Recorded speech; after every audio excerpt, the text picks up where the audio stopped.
So we're going to be recording from now on, and hopefully we won't have that hippy-dippy, trippy feedback that we're getting. So again, I'm going to go back to our registration guide, and that's where I'm going to start tonight. So this is your registration guide. We mailed this to you by your email about 10 days ago or so. At that point, we sent them to the email address that you had on file with your admissions application. And then probably at the end of last week, we finally got access to your RPI emails, and we sent those that same email with the registration guides to your RPI email address. So you've got the guides, and that has all the important information that you're going to need and that we're going to be talking about tonight. And we're going to go through some parts of the guides, and we're going to go through some other information as well. So the webinar will run maybe 30 or 40 minutes. And then we're going to have plenty of time for questions. Again, I'm going to ask that you mute for the entire duration because we get that wicked feedback. And you can certainly open up the chat function, and you can type your questions all throughout the webinar in the chat, and Val will be tracking those for us. And at the end, we're going to make sure we have plenty of time to answer all those questions for you. Again, I'm going to ask you to have your video feed off because I'm easily distracted by nice faces, and we are recording this for students who are not able to attend tonight. So first of all, I do want to go through this registration guide a little bit. And again, this you have, we sent this to you first about 10 days ago, and then, as I said, at the end of last week. And this has a lot of important information on it. I'm just going to scroll down and highlight a couple of specific areas here. You can whip right by my face again. When you go down to, it talks about the major template, which is important in your course planning. And then we get down to this area here, which specifically talks about the aeronautical engineering degree template. Now, just underneath that template, I've got this 10-minute video that actually walks you through everything you need to know about registering for your first semester of classes. It goes through the requirements of your AERO template, and that template is basically the courses that you need to take to get your degree in AERO here at RPI. First semester, these are the courses that we're going to look at taking, and again, it goes through that in great detail in this particular video, the one with all the cool colored dots on it. You're going to want to go through that in detail. This webinar is not a substitute for going through that in great detail. We do want you to go through that. There's a lot of links in here. There's a lot of good embedded videos with a lot of good information in it. And so you're going to want to take the time to go through this in good detail. So that's the guides. And there's one other part of the guide that I want to bring your attention to. At the end, we've got useful resources. And right before that, in section 4, it goes through how to register. And this particular video, I'm going to refer to a little later on in the webinar. So you're going to want to go through that, and we'll go through why and all of that in a couple of minutes. So the other thing that I want to bring your attention to now, which I'll bring up, is this nifty planning sheet. And this, my colleague Karen Natali developed, and it basically takes the information that I walked you through in that video, and that's in your AERO engineering template, and it walks you through that, and it goes through all the classes that you're going to take in your first semester. The thing I like about this one is it kind of condenses that video a little bit and it walks you through these kind of if-then scenarios. So if you have credit for this, what you will take instead. We know that a lot of you come in with AP, IB, and other transfer credit. So we know that a lot of you are not going to stick to the generic template, which is fine and is actually awesome. But we want to give you the choices that you're going to look at instead. Now, once you walk through this step by step, once you hit 16 or 17 credits, you're done. You've got a schedule. You're all good for what you're going to register for. And between those two tools, the engineering template, which is contained in that video I referenced, and all this, and also this planning sheet, you're going to feel fairly confident about the classes that you're going to register for. Now, I want to walk you through the tools that you're going to use to actually make that schedule. So we have this nifty tool called YACS, and don't ask me what it stands for. I have no idea. It was actually developed by students in our comp sci department. I think that's in part why it works so well. Actually, at one point, the registrar tried to develop their own tool like this, but it was a miserable failure. So we just all use YACS, and we love it. So what we're going to do, what I'm going to do, is I'm going to take that AERO template. I'm going to walk you through a schedule in YACS. I'm going to pretend that we're going to follow this first semester template pretty much exactly. So these are the classes that we're going to build a schedule for in YACS, and I'm going to walk you through that. And then I'm going to actually show you how to register in SIS. So back to YACS. So this breaks down all the different courses by school and by type. Usually, for some reason, we always start with math classes. So let's start with math. And again, we're going through that original template where we assume that you don't have any AP credits. So we're going to bring up math, and this is going to show us all the math classes that are offered this semester, but we're going to focus on Calc 1. Now, if we put our cursor over the description of Calc 1 or the title, Calc 1 itself, it's going to bring up and highlight all of the course sections that fit our schedule. Since this is our first one, it's going to bring up all the course sections that have seats in them, which is a whole bunch. And then once we do that, we're going to hit schedule up in the right-hand corner. And the cool thing about this tool, YACS, is that this brings up what your actual schedule is going to look like, right? So this is what your day and your week is going to look like.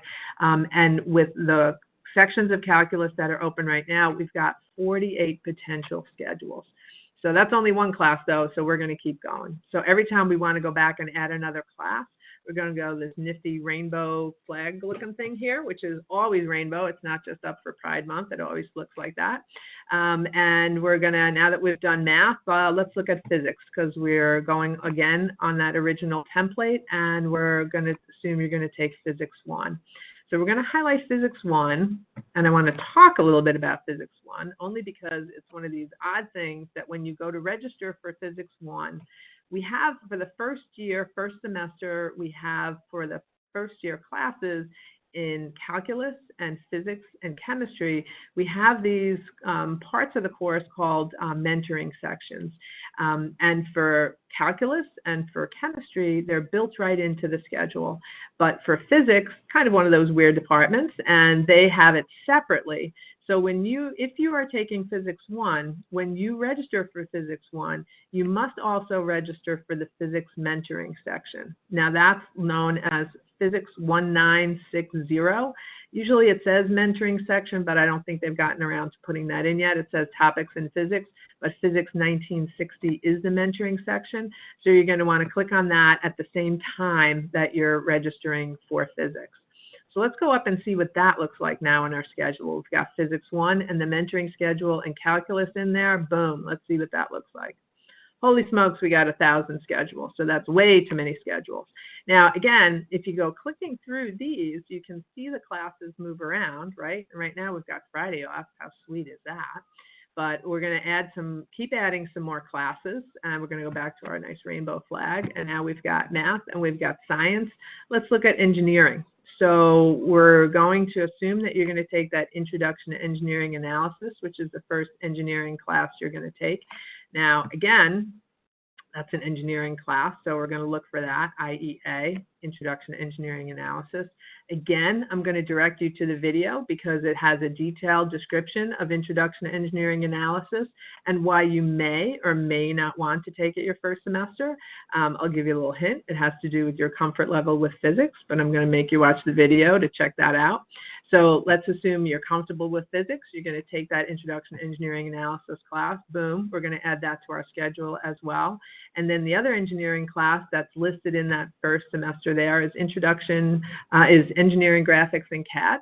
And we're going to click on that one, and we're going to add that one as well. So how's our schedule cranking up here? How's this looking, Val? We're looking at, holy smokes, we still got 1,000 schedules here. So I want to add that the last class we're going to add and see if we can get that 1,000 schedules down a bit. Now, if you look at your template, the last class is a Humanities, Arts, and Social Science class. And again, if you're going to watch that registration guide, which I know you are because that's giving you sufficient reason to watch it at this point, we suggest in there, the Haas department suggests as well, that you look at these interdisciplinary humanities and social science classes this first semester. So those are IHSS is the prefix. Let's click on those and see what we're looking at there. Now, one of the nice things about YACS is it's got course descriptions on here as well. Wow, I am getting the wicked sun coming in here at the end of the day. I look like I'm bathed in light, don't I? So here's the classes that are listed for fall under IHSS prefix. So there's a whole bunch of them. As you scroll down, you'll see they truly are interdisciplinary. They're kind of, some of them are funky classes. They're just all different kinds of topics that are going to hopefully appeal to you, and one or another will appeal to you there. They typically tend to be smaller classes.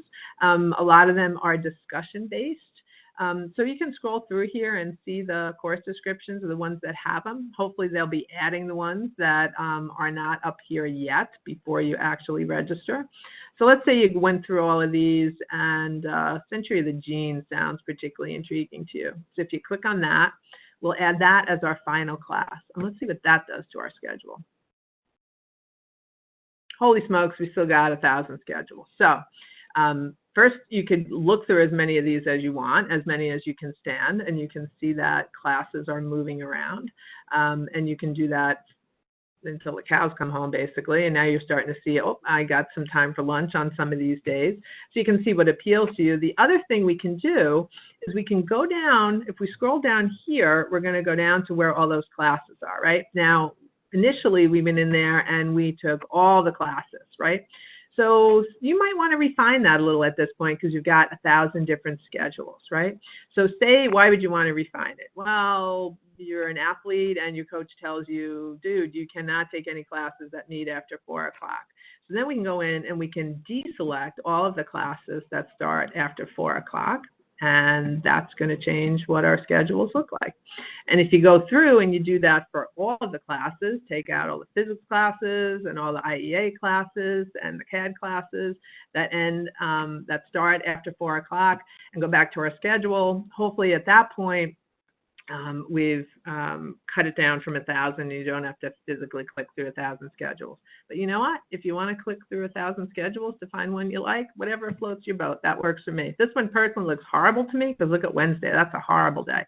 But it does give you Friday off. So, you know, whatever you want to do. The nice thing about college is, unlike high school, you get to make your schedule. It's not rigid. You don't have to go to lunch every day. If you don't want to eat lunch, if you want to eat lunch at 5 o'clock in the afternoon, you can totally do that.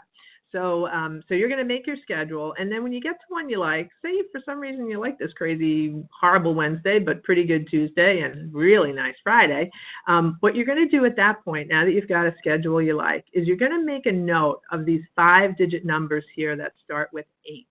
Those are called CRN numbers. I think it stands for course registration number. And this semester, they all start with 8. So you're going to write down all of those numbers that start with 8, and those are what you're going to use to actually register when we go on to SIS.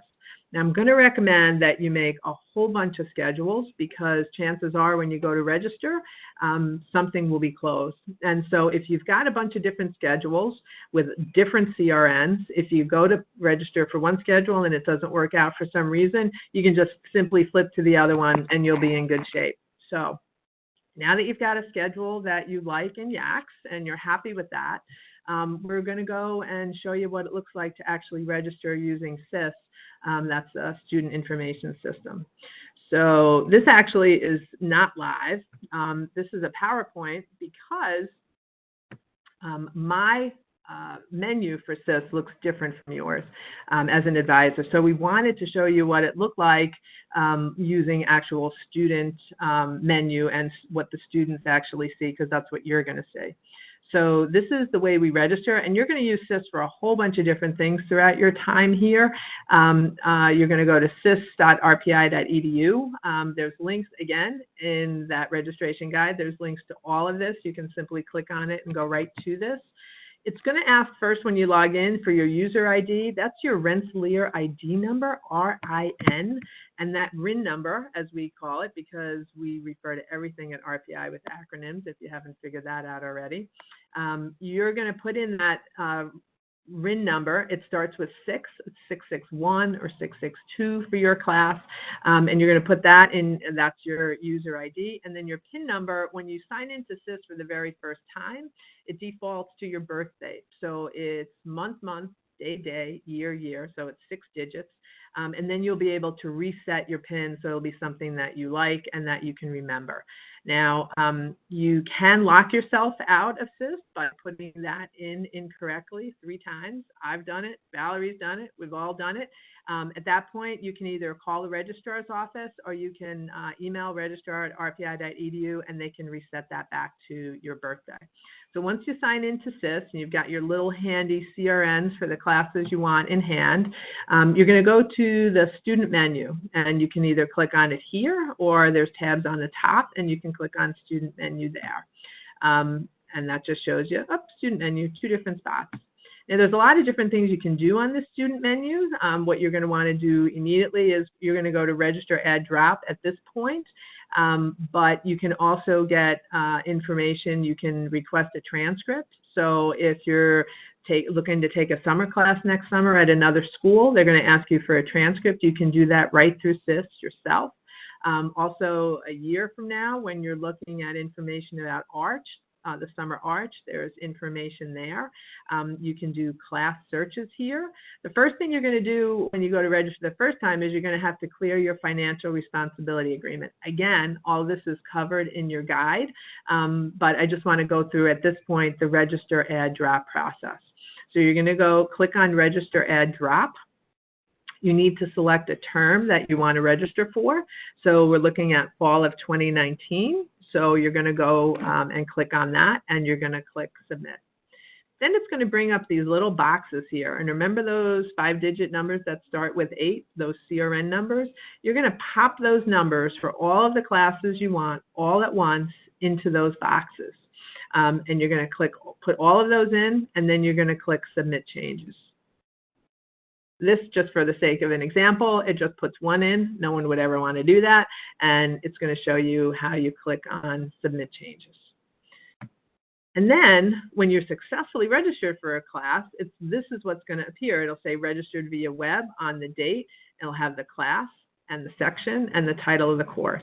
Now, because you've been smart and you've put all those CRNs in at once, you're going to have like 5 lines of these: registered via web, registered via web, registered via web. Now, if one of them doesn't work out for some reason because it was closed, or you didn't have the prereq, or it's restricted by major or something funky like that, it'll tick out and it won't say registered via web. Instead, it'll say course conflict or closed section. And at that point, you'll know, uh-oh, I got to go to my backup class for Calc 1 or whatever that class is.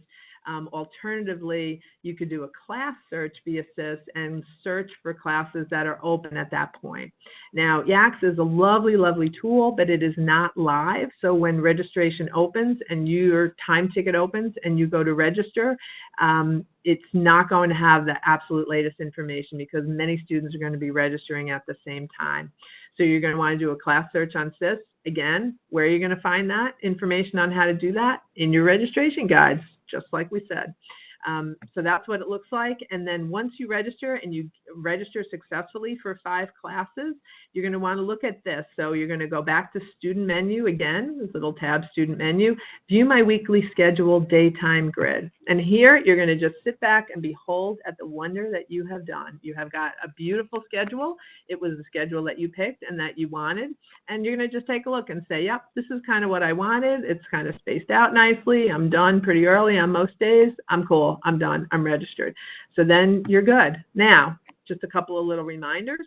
Put all those CRNs in at the same time, and it will multiply your chances and make things easier. And then again, you guys don't take bio as AEROs. I don't think I've ever met an AERO who actually wanted to take bio. It's not required for you. Instead, Physics 1, as I said before, that's the only science class in addition to bio that you have to separately register for that physics mentoring at the same time you register for Physics 1. So when you put those CRNs in, make sure you've got one. If you're taking Physics 1, you've got one for Physics 1, and you've got one for the physics mentoring section you want at that same time. Okay, and then if you have issues during registration, if you've signed yourself out, if a section comes up and says you don't have the prerequisite and you believe you do, you can contact the registrar at registrar.rpi.edu with any issues that you have during registration. And now I want to leave time for Q&A. Let me get out of this and sign on to the chat, and maybe I can see it. Do we have questions, Val? Oh, Val's already putting in. Awesome. Let me bring up the chat here so I can see what you guys have got. Okay. All right, so Val's got the questions here. Are transfer credits from other colleges treated differently than AP or IB templates? I have college credits from 2 normal college calculus classes. I like that, normal college, that I potentially like to transfer. So yeah, so transfer credits are a little different from AP or IB credits. There's a couple of things I want to talk about if you're bringing classes in from another college. First of all, if those classes are used for your high school requirements, then you can't double dip and also use them for your high school requirements and then also for your RPI requirements as well. If it's over and above what you were supposed to take, then absolutely you can bring those in. There's a form that your guidance counselor would sign to say, yes, these were over and above what our normal graduation requirements are, and then you can bring those in. So there's a process where we have to just check and make sure that that course is equivalent. Probably the easiest thing for you to do is to shoot me an email, and you and I will get all that cleared up ahead of time. There's a little bit of paperwork involved, but I can do that for you from here. We can get all that done and approved so that you'll have those prerequisites recognized before you go to register on June 24th. The registration will open up on June 24th for you guys. The registrar's office is going to be sending you what's called a time ticket, and that's got the exact date and exact time that you're going to register for classes. My understanding is your time ticket is based on, for this initial registration period, is based on when you deposited. So you'll get that time ticket, and you kind of want to go on and register pretty soon after that time ticket opens up, because that's going to maximize your chances for you to get the courses that you want. So again, for the student who wanted to know about the transfer courses from another college versus AP or IB, why don't you reach out to me? Val will type my direct email in here, and you'll be able to contact me directly, and we'll take care of that offline. And for AP and IB credits, we are going to, yeah, Alex, no worries, honey. You and I will be talking for sure. Thank you. So for AP and IB credits, as you know, the grades for APs don't come out until I believe it's July 9th, which is just about when registration here closes. I think for most students, you guys kind of know how you did on your tests, on those AP tests, so that when you kind of get out of there, you know if you're in good shape or not. I got the dual double one. Thanks, Val. I'll get to that question in a second. We feel you should go ahead and register. If you feel like you did well on the AP test, you can go ahead and register for that next level class, because the registrar, because the AP grades aren't coming in until July 9th, the registrar is taking all the prerequisites off, so you'll be able to register even without the grades coming in, okay? So let's see, if I want a double or dual major, do I need to contact the other department before fall? I guess, so that's Ryan, right? So I guess, Ryan, for me, that depends on what the double or dual major is. If it's within the School of Engineering, for example, the most popular dual for AERO majors is a dual with mechanical engineering, and that's a super popular one. And I don't want to say it's an easy dual to do, but it's well laid out, and it's relatively easy to do compared to other dual or double majors. You don't need to contact the other department before fall. If you think it's going to impact your fall registration, yeah, I got that too. I think I got that too, Val. If you think it's going to impact your fall registration, then let's you and I talk about the specific dual or double you want to pursue. And you and I will talk by email or phone, and we'll set up what exact courses you want to take for the fall. So Ryan, shoot me an email, honey, in the next day or so, and we'll start that dialogue and we'll get that cranking, okay? So next, Matt, what level of physics would be sufficient for the Intro to Engineering Analysis class? Okay, that's a good question, Matt. So I do cover that in depth in the guide, and basically we have found that students who do well in Introduction to Engineering Analysis, that IEA class, are students that have a good command of physics. So what I mean by that is, certainly, if you have credit for AP credit or other college credit for Physics 1, obviously you've got a good command of Physics 1, right? So it seems to me like you should feel perfectly comfortable taking IEA. Now, if you didn't have AP level physics in your high school, which is fine, and you had just a Regents level high school physics class and you did well in that, and you feel comfortable in physics and you just feel good about that, then I would say absolutely feel comfortable in taking IEA. But if you've never had any physics classes, or you took physics and it was just horrible, or you had a horrible teacher in school and you just don't feel good about it, and you don't feel comfortable with it, then I'm going to suggest putting off IEA until the spring semester, just because we've found a really strong and significant correlation between students who don't have any experience in physics and they take IEA. And that's because IEA is basically the physics of engineering. It's also referred to as statics. Some schools will refer to that class as statics because it's basically the physics of things that don't move, that are static. Later on, you'll take a class called engineering dynamics, which is the physics of things that do move. So if you don't have a good comfort level with physics, Matt, then I would say absolutely put off IEA. But if you've got credit for AP or IB or other college credit, or you just took a good physics class and you were comfortable with it, then I would say go ahead and take IEA. I hope that is a good answer for you. Let's see, I took Comp 1 instead of high school English, but counted it as my senior year English class. Would I have to retake Comp 1? Actually, our HOS classes don't require, our HOS classes are a lot more general than that, Nathan. They don't require a specific English Comp class here. And you actually, if you never want to take another English class again, you don't have to. We can complete your HOS requirements very easily without doing that. So you would not be required to take English here at all. We can work around that. English is a humanities class. We have plenty of other choices for humanities classes. You can take philosophy classes, you can take language classes, you can take arts classes. So there's plenty of ways if you never want to take English again, and believe me, we have tons of engineers who are happy to never have to take another English class again, then you never have to do it again. So no worries. Ryan wants to do, oh, you want to do a dual electrical? Yeah, let's you and I talk for sure. That's kind of an intense dual. So yes, we definitely want to talk because we're going to make probably some different choices than most AERO students. So yeah, let's you and I absolutely talk offline about that. Miriam, hi, thanks. If we are not using any AP or IB credits, we will be registering for 6 classes in total because of the physics mentor class. Yeah, I guess it would actually be 6 classes then. It's kind of the same class, but it's going to show up on your schedule as a separate and discrete class. So yeah, I guess because physics, I never really thought about it that way, Miriam, but you're 100% right there, honey. So yeah, you'd be registering for 6. You're absolutely welcome. I need to purchase a laptop for college. Which computer offered by RPI would you recommend? Holy smokes, you're talking to the wrong girl there, Garrett.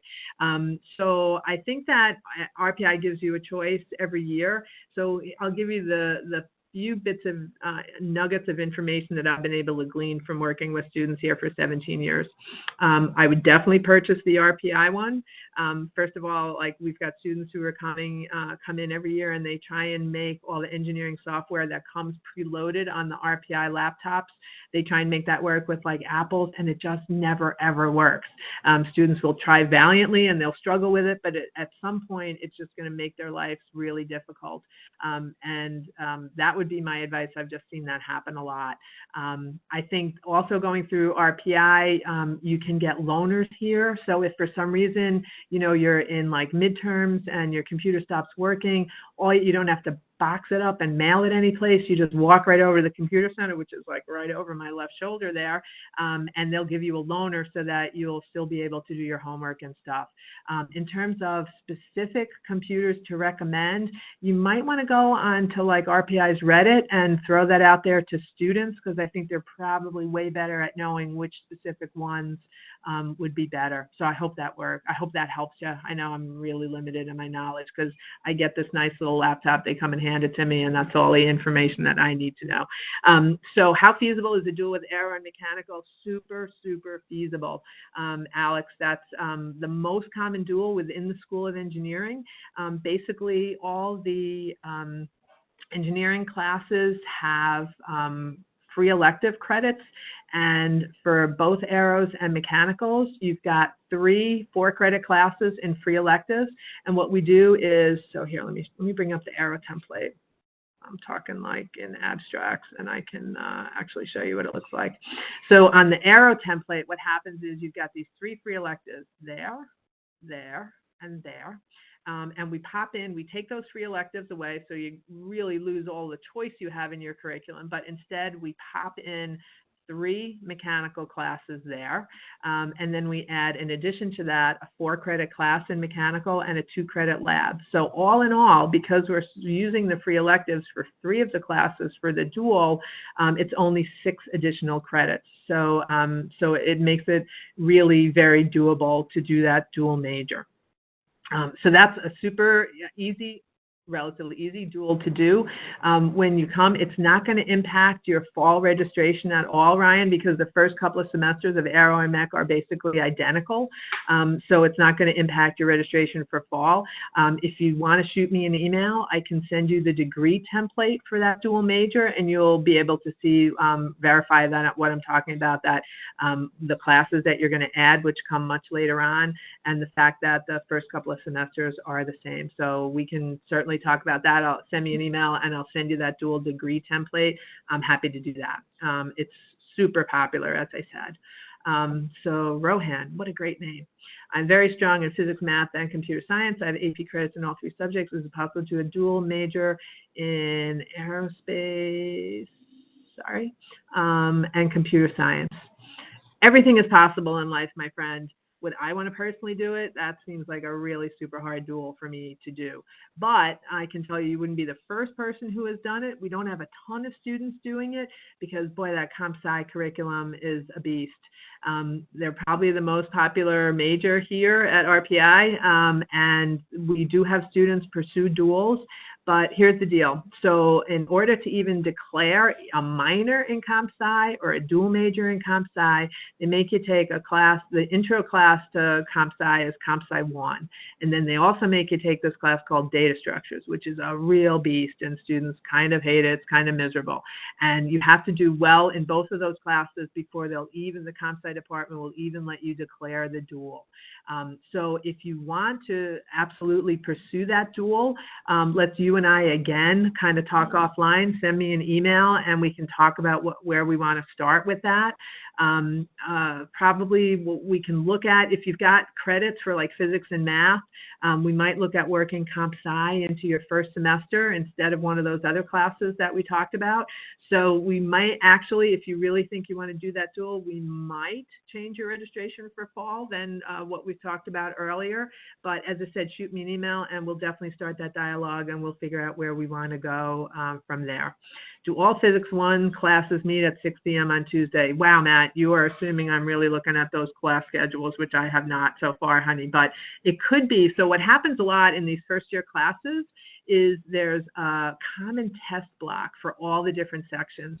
So if you're looking and you're seeing that all the physics class meet at 6 on Tuesday, that could be for the test block. And what happens with the test block is that you only meet when you have tests. So maybe 2, 3 times, 4 times during the semester will you actually meet at that day and time.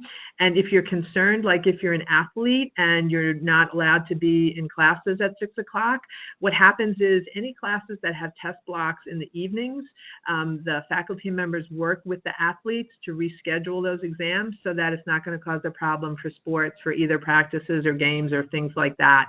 So if your coach is telling you you can't take any classes after 4 o'clock, don't freak out if it's one of those test blocks, as I suspect that probably 6 p.m. physics one is. You can absolutely, as I said, the professors work with student athletes and with the athletics department to make sure that's not an issue. And they'll just simply rearrange for you to take that test at another day and time. Okay, exciting, Alex. Awesome. I'm excited too, honey. We'll have fun together figuring out all of your questions. So from Miriam, oops. Sorry, scroll a little bit down.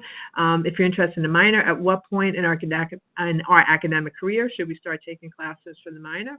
We could kind of look at that almost any time, Miriam. It depends on what kind of minor you're interested in. If you want, shoot me an email and we can talk about it. Most students for a minor, it depends on what the minor's in, right? So as I said before, pretty much all the engineering majors have 12 credits of free electives. So usually students will make use of those 12 credits of free electives to craft a minor. Most minors are 4 courses, except that evil comp sci department, man, they make you take like 6. It's really mean. So for most, though, they're 4. So if you want to do a minor that has something in relation to your humanities, arts, and social science requirements, say you always had a passion for economics or psychology or music or something. So you can use for your Haas classes that are required for your major, and since I've got this up on the screen, why the heck aren't I using it? So you've got these Haas classes that you're going to take, and you can double count Haas classes toward a minor. So if you've got 2 or 3 music classes that you're applying towards your Haas core classes, we can just pop in 1 or 2 other free electives to make up the 4 classes for the minor, and boom, you've got a minor. Minors are easy to declare. It's just a simple form that you'll come in, we'll do together. It'll take us a hot 5 minutes, and I'll sign that for you as your advisor, and then you take the classes, and you've got a minor. So it depends on the minor. As I said, most are 4 classes. Comp sci is a little funky. There's a whole bunch of different fun and interesting management minors. Even within something like econ, they've got different special minors for econ. So there's a lot of options for minors. Probably, again, it's not going to impact your registration for fall, almost 99.9%. But if it's something you want to specifically talk about, Miriam, shoot me an email and we can start that dialogue as well. And I can let you know if you have specific minors that you're interested in. I'll be happy to send you the requirements for those. Okay.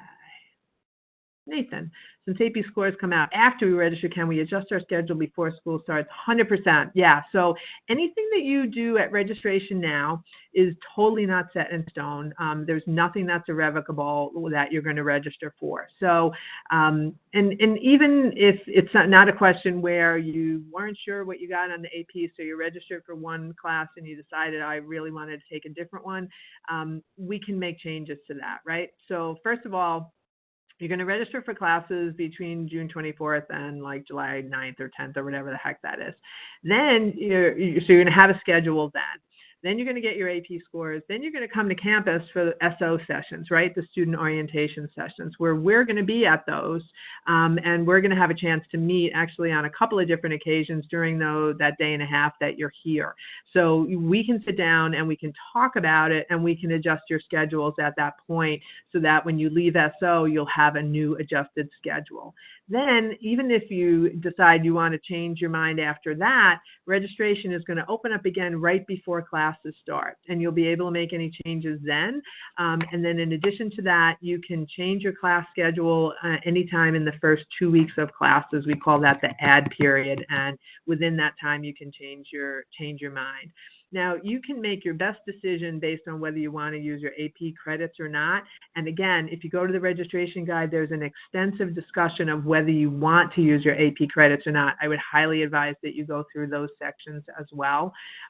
So say you decide, you know what, I did really well in Calc 1. I did well enough to test out of it using my AP scores, so I'm going to register for Calc 2.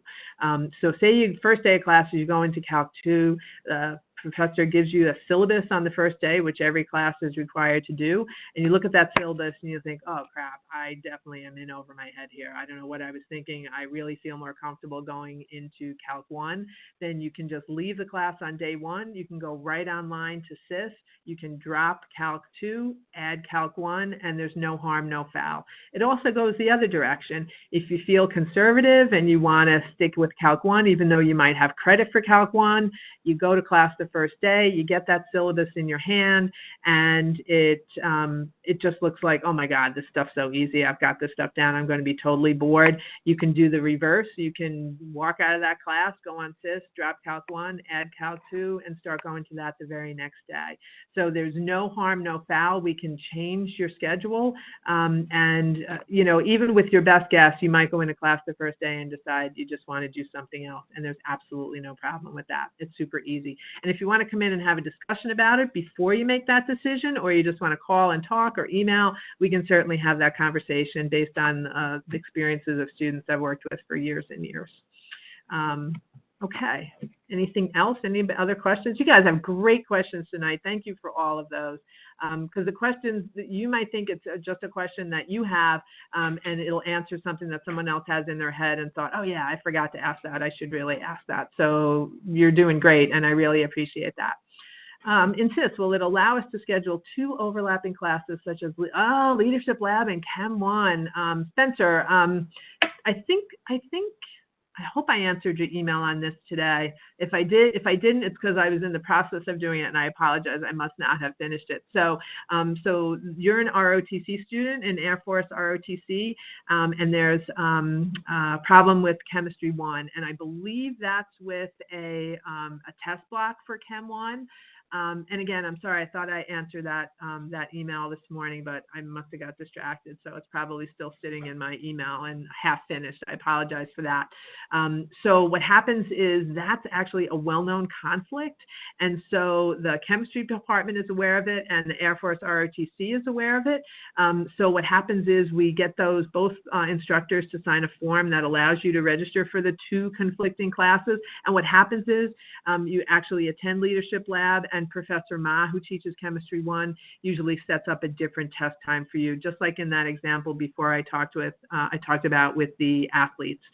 So it's a very similar situation, but I can work that on my end. And tonight I'll make sure I finish that response to you because I offered to take care of the paperwork for you. I can reach out to the leadership folks at ROTC and Professor Ma and get that all straightened out for you before you have to register. Okay. So SIS will not allow you to do it. It's going to require that I help you out with that form, but we'll get that taken care of before you have to register, honey, and you'll be all good. Any other questions? So you hear this weird noise in the background. It's like the door to our office opens because we have our windows open because it is a lovely night here. I'll show you. I don't know if you'll be able to see what a lovely night it is outside. It's sunny and beautiful, but a little bit windy. So it creates this crazy air tunnel, which you'll know about as aero engineers. And so our door keeps like sucking open and like slamming closed again. So I apologize for that noise in the background. So unless there's any other questions, I'll give you another minute or so to do that. And I really thank you for hanging in tonight. We don't know what was going on with our WebEx software and my laptop and all sorts of stuff. So I really apologize. Thank you for hanging in and hanging tough and getting to the end here with me, my first one of these. Any other questions that I didn't cover, please feel free to shoot me an email or give me a call. I'm here all summer. I really appreciate all of you tuning in tonight. Oops, another question, last minute from Corey. I've heard that you can take up to 22 credits per semester. Is the first semester easiest to do this? Oh God, honey, that is such a bad idea on so many levels. It makes my heart hurt. So 22 credits your first semester, I would absolutely not advocate that. If you're trying to finish RPI in 3.5 years or 3 years or something like that, I understand the desire to do that. But I just feel like not just as an advisor, but as a mom, that first semester, I want you redoing so many other things, right? I want you to have fun. I want you to join clubs. I want you to do things outside of classes. And 22 credits per semester is just a real beast.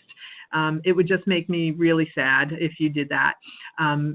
If you want to do that, let's definitely talk.